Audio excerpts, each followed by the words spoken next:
Donc voilà, encore une preuve scientifique qu'il faut absolument se sortir des personnes et des environnements toxiques, sinon on tombe Malade. donc je viens de tomber sur cette info qui est complètement folle. En fait, il s'avère que l'endométriose, le TDAH, les maladies auto-immunes, les allergies chroniques et l'autisme et encore d'autres choses, genre, les troubles digestifs, côlon irritable et compagnie.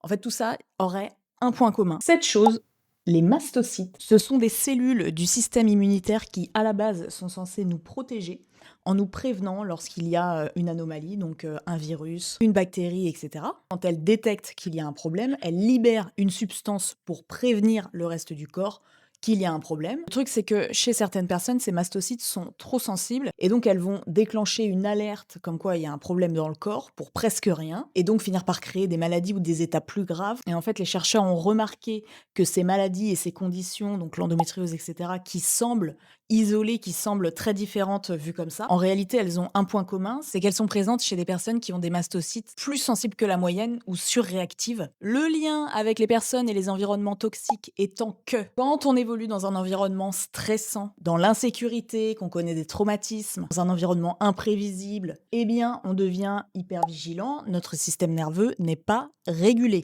Il s'avère que les mastocytes sont très sensibles aux signaux de stress qui sont envoyés depuis notre système nerveux. Notre système immunitaire et notre système nerveux, ils sont complètement liés, tout est connecté. Donc à nouveau, sors-toi impérativement des environnements et des personnes qui sont toxiques parce que sinon tu peux littéralement déclencher des maladies.